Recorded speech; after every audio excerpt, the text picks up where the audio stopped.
You don't have a discipline problem, you have a pattern of making promises you never intended to keep under pressure.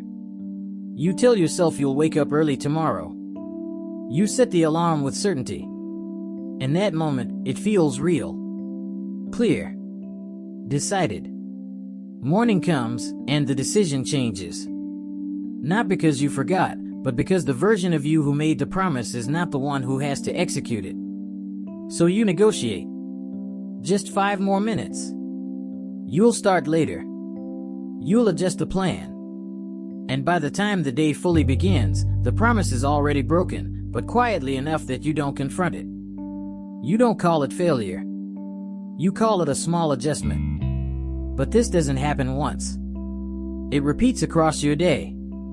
You say you'll focus, then you drift. You say you'll avoid distractions, then you justify them. You say you'll follow through, then you delay. And every time it happens, something more important than the task is being affected. Your self-trust. Because the issue is not that you're setting goals and failing. It's that you're training yourself to not take your own words seriously. And once that pattern sets in, it doesn't matter how good your plans are. You stop believing yourself. In this video, you're going to see why that keeps happening. Not from a motivational angle, but from a structural one, what's actually breaking between intention and action, and why your promises collapse the moment they're tested. Because once you understand that gap clearly, the problem stops being vague. And it becomes something you can no longer ignore. What you're experiencing isn't random inconsistency, it's a predictable breakdown between intention and execution, driven by a few internal patterns that keep repeating. The first is identity separation. The version of you who sets the promise operates in a calm, controlled state. They think long-term. They value discipline. But the version of you who has to act is dealing with friction, fatigue, distraction, resistance. And there's no enforced alignment between the two. So the decision made earlier has no authority later. The second is emotional override. When it's time to act, you don't follow the decision, you follow the feeling. If the task feels heavy, you hesitate. If it feels inconvenient, you adjust. The promise becomes conditional, dependent on your mood rather than your standard. Third is the micro-breach pattern. You don't break promises in obvious ways. You do it subtly. You delay by 10 minutes. You reduce the effort slightly. You allow small exceptions. Each one feels insignificant, but collectively, they redefine your behavior. You're no longer someone who follows through, you're someone who negotiates. And finally, there's self-perception drift. Every time you don't follow through, your internal image shifts. You stop seeing yourself as reliable. Not consciously, but through repetition. So the next time you make a promise, there's already doubt attached to it. Take a simple example. Someone decides they'll stop unnecessary spending. The intention is clear. But when a small purchase comes up, they justify it, it's minor, it won't matter. That one decision doesn't seem like a failure. But repeated over time, the identity shifts. The promise loses weight. These patterns don't just affect outcomes. They reshape how seriously you take yourself. And once that changes, everything becomes harder to maintain. The first shift is realizing that most of your promises are made in conditions that don't match reality. You decide what you'll do when you're calm, clear, and removed from pressure. You imagine a clean version of execution, focused, controlled, uninterrupted. But when the moment arrives, the environment is different. You're tired, distracted, pulled in multiple directions. And now the promise you made earlier has to compete with your current state. That's where it breaks. Consider a long-term planning scenario. You sit down at the start of the week and map everything out: deep work sessions, consistent habits, structured time. On paper, it looks solid. But by midweek, things shift. Unexpected tasks appear. Energy drops. You feel behind. Now the original plan feels unrealistic, not because it was wrong, but because it didn't account for resistance. So you adjust. You move things around. You delay certain actions. And in doing that, you quietly signal to yourself that your commitments are flexible under pressure. This is the pattern. Promises made in ideal conditions rarely survive real conditions unless they're anchored to something stronger than mood. The second shift is understanding that breaking promises isn't a dramatic act, it's a gradual erosion. You don't wake up and decide to stop trusting yourself. You create small exceptions. You say you'll avoid distractions, but check your phone briefly. You plan to stay disciplined with money, but allow a minor purchase. You commit to a routine, but skip one day because it won't matter. Each decision feels controlled, reasonable, but they stack. There's a line often attributed to Jim Rohn: success is nothing more than a few simple disciplines, practiced every day. The opposite is also true. Failure isn't one decision. It's the accumulation of small deviations that go uncorrected. Take a health example. Someone commits to improving their fitness. They follow through for a few days, then miss one session. It feels minor. Life happened. But instead of correcting immediately, they ease off. The structure loosens. Within weeks, the original promise is gone, not through rejection, but through neglect. The damage wasn't in missing once. It was in allowing that miss to redefine the standard. The third shift is seeing how negotiation weakens identity faster than failure. Failure is clear. You attempt something, you fall short, you adjust.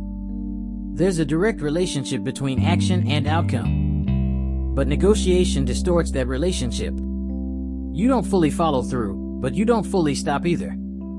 You exist in the middle, partial effort, partial commitment. And that middle space is where self-trust erodes fastest. Because now, you can't clearly evaluate yourself. You can't say you failed, but you also can't say you executed. So you stay in ambiguity. Think about social boundaries. You decide you'll be more direct, more honest in conversations. But when the moment comes, you soften it. You hold back slightly. You avoid full clarity to keep things comfortable. The conversation happens, but not completely. So afterward, nothing really changes. The dynamic stays the same. And internally, you register that you didn't fully act on your decision. That's the cost of negotiation. It preserves comfort in the moment, but weakens your sense of control over time. The fourth shift is accepting that self-trust is not built through intention, it's built through alignment. You don't trust yourself because you plan well. You trust yourself because your actions match your words, especially when it's inconvenient. There was a situation where someone committed to saving a fixed percentage of their income every month. Not a flexible range. Not an estimate. A fixed number. At first, it felt restrictive. There were moments where spending that money would have been easier, more enjoyable. But the rule didn't change. Month after month, the action matched the commitment. And something shifted, not just in their finances, but in how they saw themselves. They stopped questioning whether they would follow through, because there was no history of negotiation. That's the difference. Self-trust isn't built by making better promises. It's built by reducing the gap between what you say and what you do. Across all these areas, planning, habits, communication, discipline, the pattern is consistent. You're not breaking promises because you lack ability.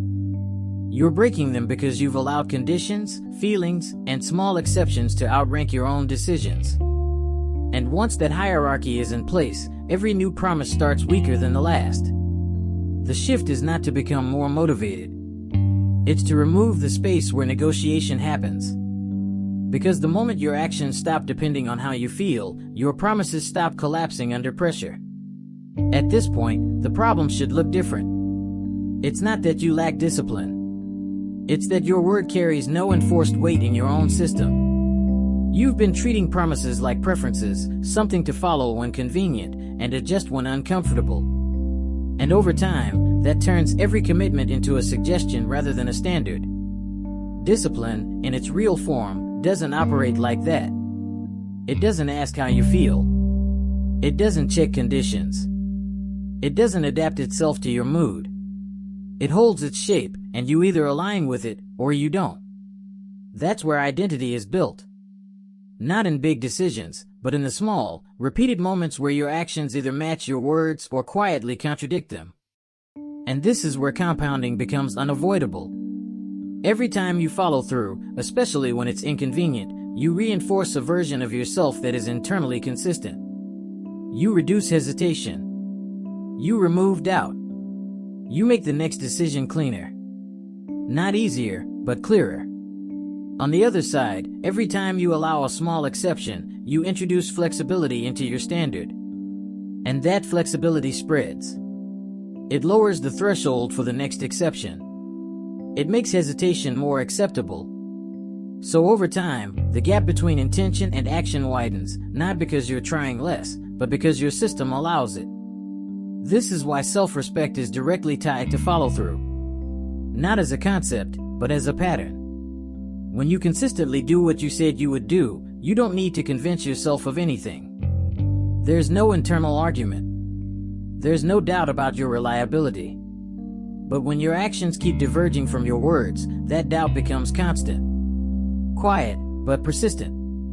And that affects everything: how you approach work, how you manage time, how you handle commitments. So the solution isn't to set better goals. It's to restore weight to your decisions. To make your word mean something again, not through intensity, but through consistency.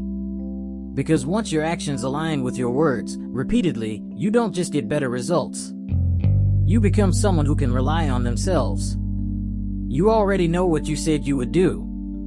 That's not the problem. The problem is that you've been giving yourself permission to treat that decision as optional the moment it becomes uncomfortable. And the more often that happens, the less your words matter, until eventually, you stop expecting yourself to follow through at all.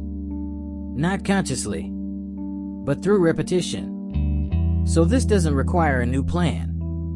It requires a different response at a very specific moment, the moment where you usually pause, reconsider, and adjust.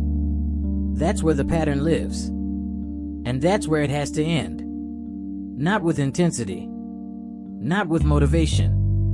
But with one clear action that matches what you already decided. No adjustment. No negotiation. Because once that alignment happens consistently, something shifts. You stop questioning whether you'll follow through.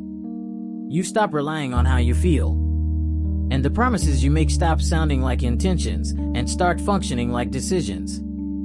And when that happens, you don't need to rebuild confidence. It's already there, in your behavior.